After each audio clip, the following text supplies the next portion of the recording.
Hi everybody, welcome back to my channel Swamy Vijay, and this is Swamy Vijay speaking to all. In this video I am going to explain literary devices, figures of speech and poetic devices in your class 11 and 12 English, but this video especially for class 12 students. So let me go ahead with the next slide. But generally this is a big question, what are these literary devices, what are these poetic devices, and what are the figures of speech, and what are the differences between literary devices, poetic devices and figures of speech. So are you getting confused and how to understand these differences between poetic device, literary devices and figures of speech? Then continue watching this video. I am going to clear all your doubts with reference to your class 12 textbook. Even for class 11 students also, you can watch this video to develop a basic understanding about what are the literary devices, what are the figures of speech, and what are the poetic devices. So let me go with the next slide. So this is for class 12 English literature part. In examination point of view also, you get few questions about poetic devices, figures of speech and literary devices in your board examinations. So let me first explain what are the literary devices in English language. Actually, what is a literary device? First let us understand that. Literary device are devices or techniques that writers use to create a special and pointed effect in their writing to convey information or to help readers understand their writing on a deeper level. That means writers, poets, they use these literary devices to make their poetry or writing more interesting and readers can understand what they actually try to convey to the readers through that poem or literature. Let's go to the next slide. Let me take one example and explain a literary device. So here, let me read the example. You can see here, his hurt hands. This is alliteration. That means the literary device is used in this sentence is alliteration. The literary device which is used in this sentence is alliteration. What does the alliteration mean? Alliteration is a repetition of a speech sound in a sequence of nearby words. So if you observe here, in all these three words, H or his, hut, hands, the same sound is repeated. That means in a poem or in a paragraph, if you find this kind of repetition, it is called alliteration. Alliteration is a repetition of a speech sound in a sequence of nearby words. And one more example here you can see, from fog to endless night. In this sentence also, from F and fog F. That means in these two words, the same sound is repeated. The same speech sound is repeated. I will slow down and I'll try to explain each and every bit of information slowly so that you can all understand easily. So I hope you have understood the literary device alliteration. It is a repetition of a speech sound in a sequence of nearby words. And you can see the words are placed next to another word. Now let us go to the next slide. But why alliteration is used in poetry? In this video, I am going to introduce the literary devices and the meaning of the literary device and the usage of the literary device also, so that you will get a clear picture about the literary devices, figures of speech and poetic devices. But why alliteration is used in poetry? The main reasons are behind using alliteration in poetry because it sounds pleasing and interesting.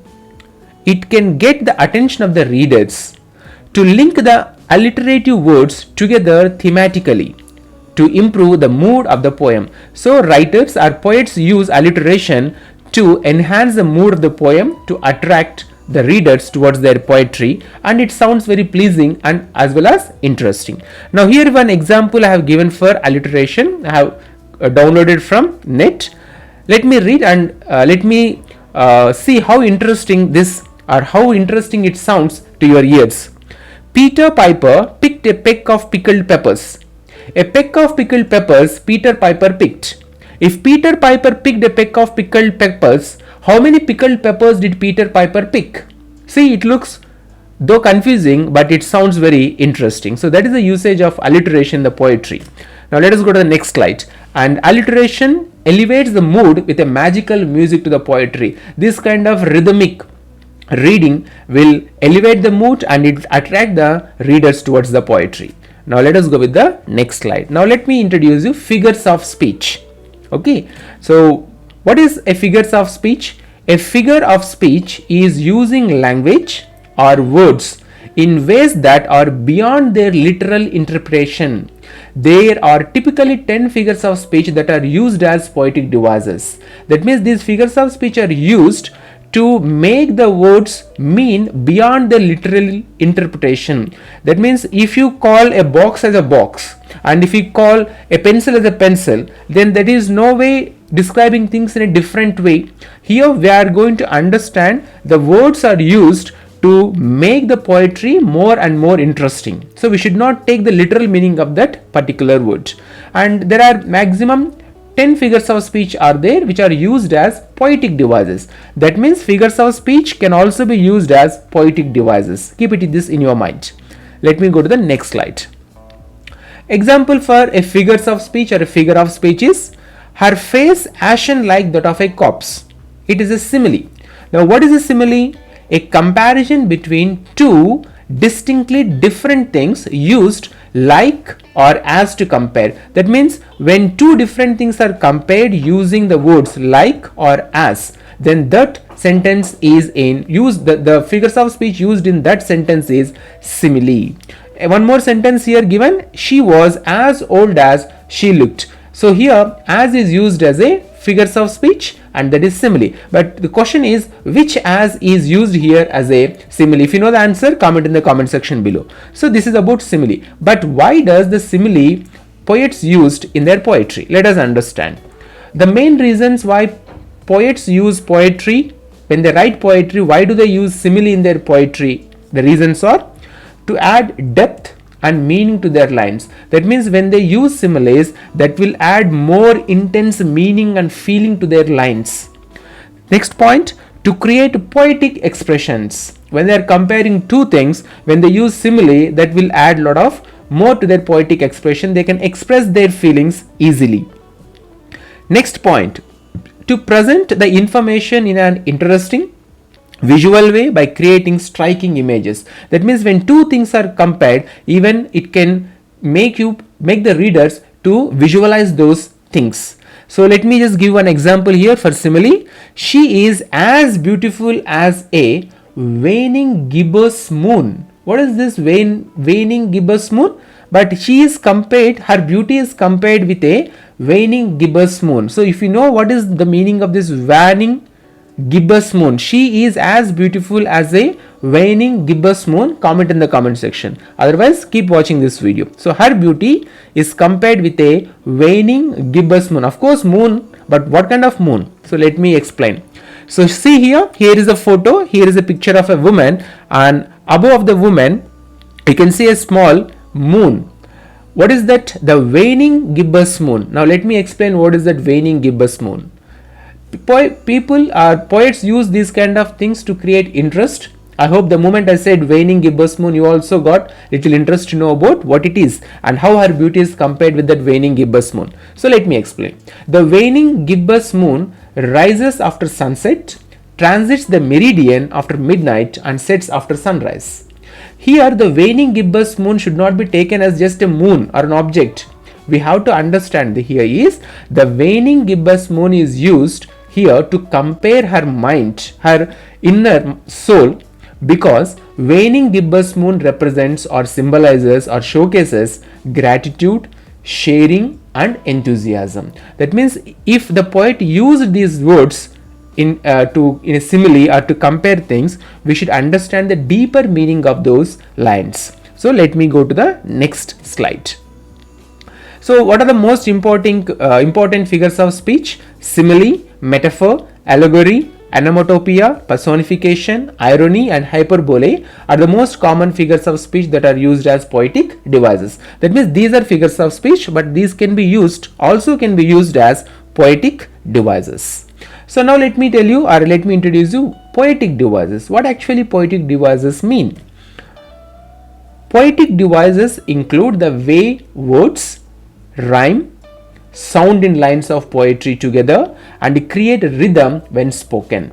Poetic devices are used to arrange the words in ways that squeeze them for all of their meaning. So all these words are used to enhance the beauty of the poetry and to attract the attention of the readers. So let us go with the ahead with the next slide. I am going to give you one example here for poetic device. I took the example personification. So here the sentence is given, the young tree is sprinting. How can trees sprint?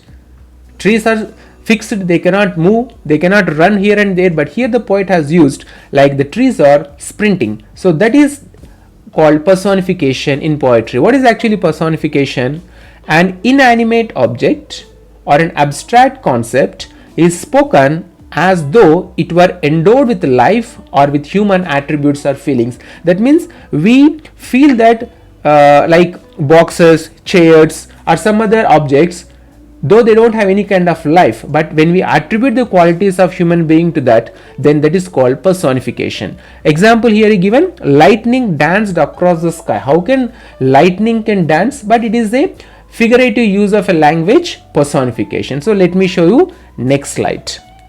But why personification is used in poetry? The main reasons are to give human characteristics to other things, to give human emotions to non-living things, to attribute human behavior qualities to animals and even ideas. That means if we feel that animals can also speak in a human language, and when we talk to animals and when animals respond in a human language, that can be also called as a personification, non-living beings, other things. Now example I have given here, the stars winked in the night sky. So winking, I suppose everybody must be knowing, after Priya Parikar's wink became very famous in India. So here it's not Priya Parikar who is winking, it is the stars winked in the night sky. But we know about only twinkle twinkle little star, but here you see the stars are winking. Let us see what is the wink of the star here.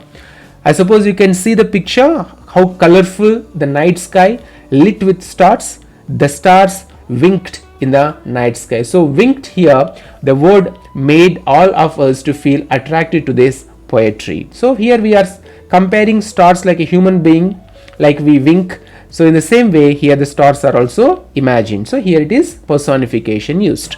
I hope now things are very clear to you. Now let us go with the important poetic devices in class 12 poetry. Of course even class 11 students can also watch, so that you can have a understanding about all the different poetic devices. These poetic devices, literary devices, figures of speech are also part of class 11 English language prose poetry from your textbook. So let me go ahead with the next stanza, next slide. Now I am going to take 12 poetic devices and I am going to explain all those poetic devices in detail. Though the video will be a little lengthy, you have to watch this video so that I will try to clear all your confusion, and this video will help you for your rest of your life to understand these poetic devices, literary devices and figures of speech. So first one, simile. I already explained what is a simile. A comparison between two distinctly different things used like or as to compare. Example, her face ashen like that of a corpse. This sentence has simile. The reason is here you can see like is used. Now let me go to the next slide.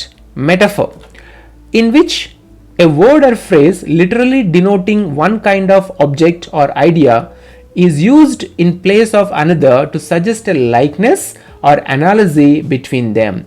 Metaphor and simile are very confusing. Let us understand these things clearly. Metaphor used to make a comparison between two things that aren't alike but do have something in common. So this is the difference between simile and a metaphor. And metaphor is a word or a phrase literally denoting one kind of object or idea is used in place of another. That means you are talking something but you are using different thing to express that thing, another to suggest a likeness or analogy between them. Future example, futures painted with a fork. Let me explain with the next slide. It will be easy for you to understand why metaphor is used in poetry. The main reasons are to explain and elucidate emotions, feelings, relationships that could not be described in ordinary language. So poets use this metaphor to explain these things, to explain or refer or express something in a brief and effective way. So metaphor and simile both are very close, but the difference is in metaphor, though two things are compared, they don't use the words like or as. But in simile, when two things are compared, poets used these like and as words for comparison. So here you can see one metaphor I have written. Her lovely voice was music to his ears, then clarion now. So here her voice is used to express the metaphor. Her lovely voice was music to his ears once, now it is clarion now. So this is a metaphor. Here you can see her lovely voice was music to his ears, then clarion now. That means before marriage her lovely voice was very pleasing to him, but after marriage, now you can see the picture also here I have given. This is just to make little fun so that you can understand in a fun way, not in a very serious way. Otherwise this metaphor and figures of speeches, poetic devices are literally confusing to so many students. So her lovely voice was music to his ears, then clarion now. Find out what is the meaning of the word clarion. So this is the difference between metaphor and a simile. Let us go with the next slide. Personification. Already have explained personification, so just let me repeat briefly. An inanimate object or an abstract concept is spoken of as though it were endowed with life or with human attributes or feelings. Example, trees sprinting. Trees can't move, can't run, but here the poet used as a sprinting trees. Next one, alliteration is a repetition of speech sound in a sequence of nearby words. Noble, natures. Here you can see N and nature. N in noble and N in natures. Alliteration also explained. Now repetition, almost all very close to alliteration. The act or an instance of repeating or being repeated. See here, smile and smile and smile. The same word is repeated again and again, but it is not placed side by side like alliteration. Let us understand why repetition is used by poets in poetry. The main reasons are to emphasize a feeling or idea, to create rhythm in the poetry, to develop or create a sense of urgency. If anybody repeats the same word again and again, come on, come on, come on, if anybody repeats, that means it creates a sense of urgency. Now here I have given one small example. And miles to go before I sleep, and miles to go before I sleep. You can know this very famous lines from the poetry. Miles to go before I sleep and miles to go before I sleep. So in these lines repetition is used. Let us see what is the expression of these lines if I put in a picture. So here you can see, and miles to go before I sleep and miles to go before I sleep. That means responsibilities. Even there are so many responsibilities, so you cannot stay there. You have to walk a long distance because you have responsibilities you have to fulfill. So here I have given the picture of just a small sapling, and here the picture of a woman, because it also has responsibility and she also has responsibilities. And miles to go before I sleep and miles to go before I sleep, because he or she has so many responsibilities. So let us move to the next slide. Imagery. Imagery means it is a poetic device used to create images in the mind of the readers. That means whenever we are reading, if you read imagery in the poetry, that will create an image in the mind. The moment you read aeroplane image strikes in your mind. That is the use of imagery. Let us understand why imagery is used in poetry. The main reasons are to draw readers into a sensory experience, to create mental snapshots to appeal the sense of sight, sound, taste, touch and smell. So poets used imagery to make readers to feel what actually they wanted the readers to feel. Now see here, example, oh, she doth teach the torches to burn bright, her beauty hangs upon the cheek of night, like a rich jewel in Ethiopia's ear. Let me show you the image, you can understand. The moment you see the next slide, tell me what actually strikes in your mind. I am just reversing the picture with the idea. See here, this is the image. If the poet wants to make you to feel the same thing, he or she will write the same feelings in a words which will strike these kind of images in your mind. So that is about imagery. Next one, irony. Irony used to express of one's meaning by using language that normally signifies the opposite, typically for humorous or emphatic effect. So irony generally we call here, the example you can see, on sour cream walls and stars of word. That means it's sometimes used in a humorous way and signifies the opposite. Let us understand what is the usage of irony. Why poets used? Main reasons are to force readers to stop and think about what has just been said. The moment you read a line, you get struck with that line because you don't understand that. See here, water, water everywhere, nor any drop to drink. That means there is lot of water, but that water is not suitable for drinking. I'll show the picture to emphasize a central idea in a fun way. So irony is used to emphasize, to add humor in the poetry. Water, water everywhere, nor any a drop to drink. Let us see what actually it is. Now this is a picture I have downloaded from the very famous movie Life of a Pi. Water, water everywhere, nor any a drop to drink. That means see, he has lot of water surrounded by entire he's surrounded by water, but still he can't drink a single drop of water. So here, water, water everywhere, nor any drop to drink is a irony. So let us go with the next slide. I am going to show you very interesting slides hereafter. Symbolism. Use of symbols to represent ideas or qualities. That means they write such kind of a language or they use such kind of a words which make you to feel attracted towards the poetry. Example, their language is sun. How can language become sun? That means the language is very bright, sharp and very attractive. Let us go to the next slide. But why symbolism is used in poetry? The main reasons are to convey the hidden meaning to the readers, to express an artistic expression and represents abstract ideas, to convey his mood, writer's mood and emotion, or the character's mood and emotion.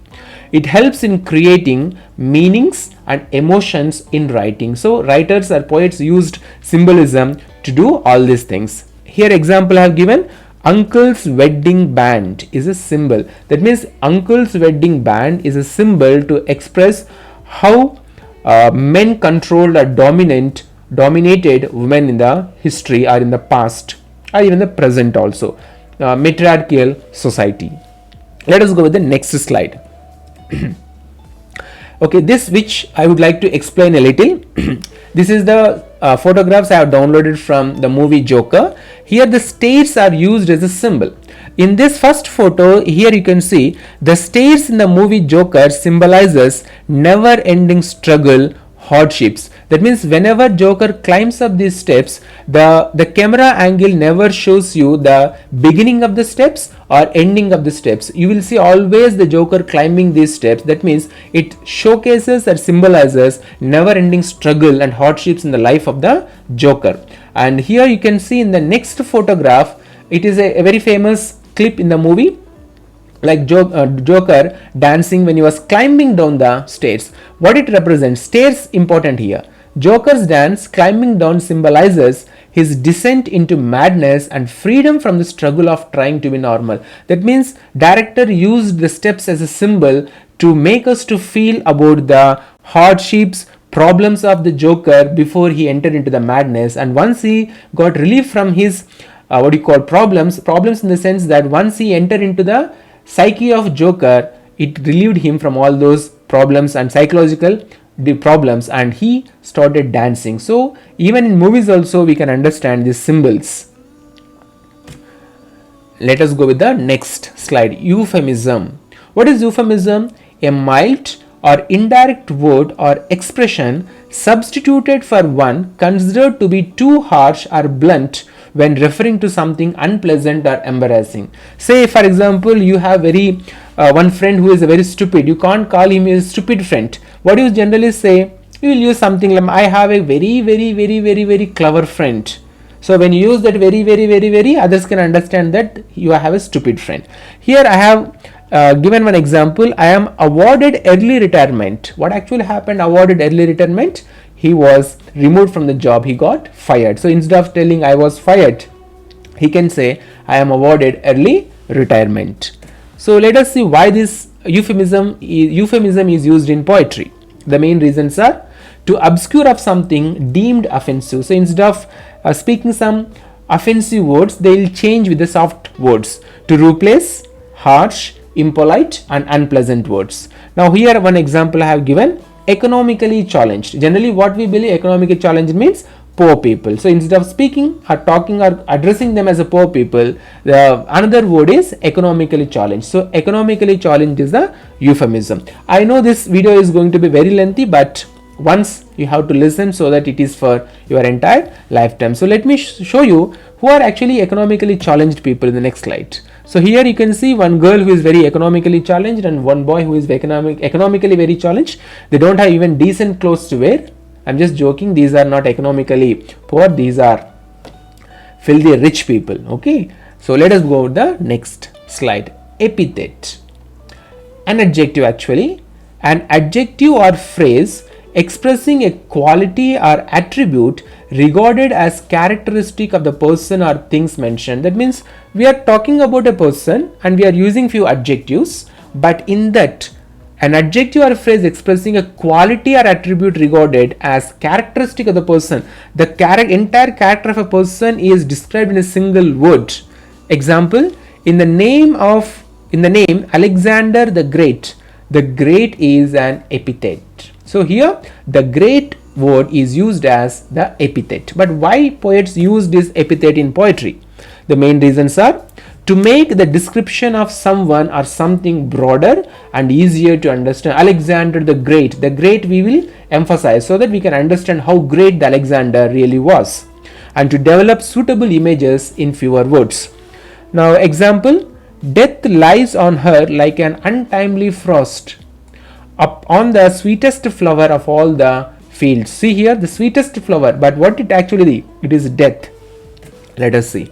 So this is a picture. So though she is looking very beautiful, but she has to meet death one day. Transferred epithet. Simple epithet. Transferred epithet means it's like a transferring the focus from the main subject to another subject, shifting the focus from the main subject to another subject or main noun to another noun.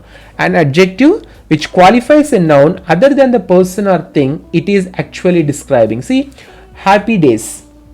Okay, but here what the example, happy birthday. We know that happy man, happy people, happy woman, but how can we use birthday? So when happy is used in front of birthday, it has become transferred epithet. From person to another thing, the shift has came. So let us see why people use same like epithet to make the description of someone or something broader and easier to understand, shifting focus from the main object to develop suitable images in fewer words. Example I have given, it will easy to make you to understand. Angry finger. I'll show you the picture next. Now tell me who is angry here, whether the finger is angry or the person in the photograph is angry. It is the person who is angry in the photograph or picture, but here we are talking about the angry finger. That means the finger is not angry, but the focus is shifted from person to the finger. So here we have used transferred epithet. Few more are there, let me explain. Metonymy. What is metonymy? The substitution of the name of an attribute or adjunct for that of the thing meant. Hot season. Let me explain why people use or why poets use metonymy. To express a word or though in a different way by using a closely related word or thought. To produce an effect for the readers with words. Instead of using this one word, they use a different word to express. Example, Hollywood. What is actually Hollywood? Association with the movie industry, but the moment you come across Hollywood, it creates a lot of interest instead of reading association with the movie industry. So here you can see the Hollywood. But what is the actual name of Hollywood? If you know the answer, comment in the comment section. Oxymoron. A figure of speech in which apparently contradictory terms appear in conjunction. Two words which are completely opposite are placed side by side. The mighty dead. How can mighty people dead and how can dead people can become mighty? Let us see the usage. Why oxymoron is used in poetry? The main reasons are to add color, humor and meaning to language, to describe a complex or conflicting emotion. So it is generally they used to create humor or to add humor to their lines. Clearly confused. Confused, of course. Clarity, of course. But how can we understand clearly confused? Let me show you the next picture. You may also get confused. Now see, is she orthodox or modern? Are you also confused? Find out. Repeat. Again, watch this video and find out whether she is orthodox or modern.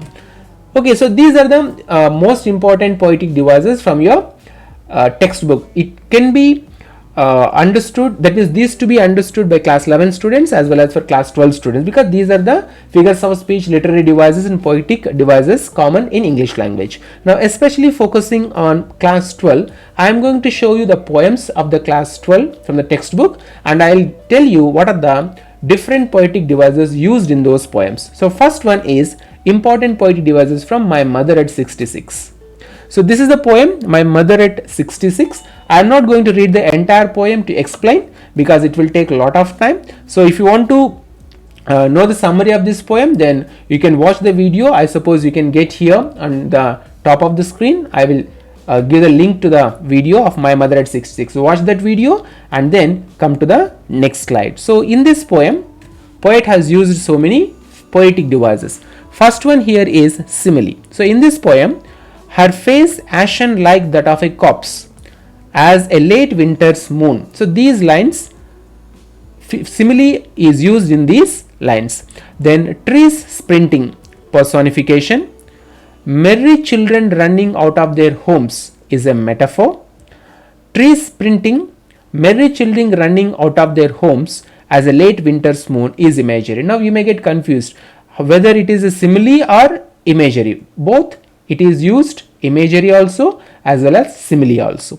Repetition, thought away, smile and smile and smile. So these are the poetic devices from the poem My Mother at 66. To understand this poem properly, read the poem and then underline these words and write the figures of speech, whether it is simile or personification. Let me go to the next poem, An Elementary School Classroom in a Slum. This poem is little challenging because there are so many poetic devices used in this poem, An Elementary School Classroom in a Slum. So read the poem and then come to this slide and see.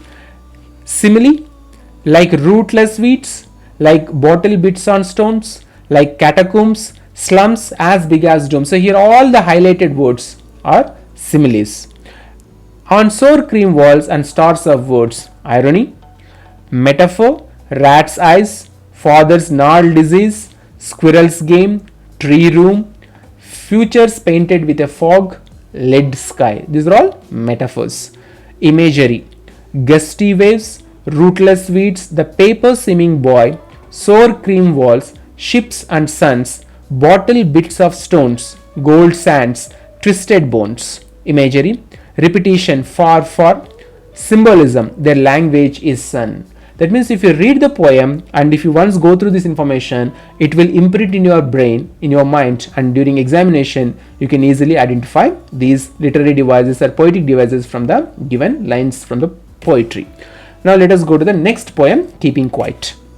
So here is the poem Keeping Quiet. Read the poem and then come to this slide and you can see here, euphemism is used, no truck. I already explained what is euphemism.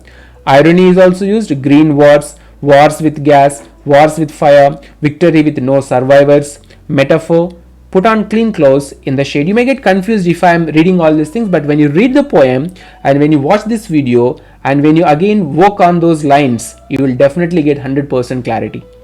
Repetition, let's not speak any language, let's stop for a second. Symbol, count to 12. Fishermen in the cold sea would not harm whales and the man gathering salt would look at his hurt hands. So these are the poetic devices used in the poem Keeping Quiet. Let us go with the two more poems are there. A Thing of Beauty. Here is the poem. Beautiful poem written by John Keats, A Thing of Beauty. Here comes the transferred epithet. Unhealthy and over darkened ways, gloomy days. Metonymy, hot season, green world. Metaphor, bower quiet, sweet dreams, flowery band. You get these kind of exact words or lines in your examination. If you remember this, you can get good marks.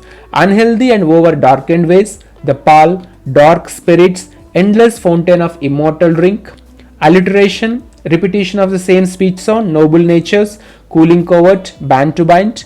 Personification, in human dearth of noble natures, shape of beauty, daffodils, rills, that for themselves a cooling covert make, gains the hot season. So these are the poetic devices.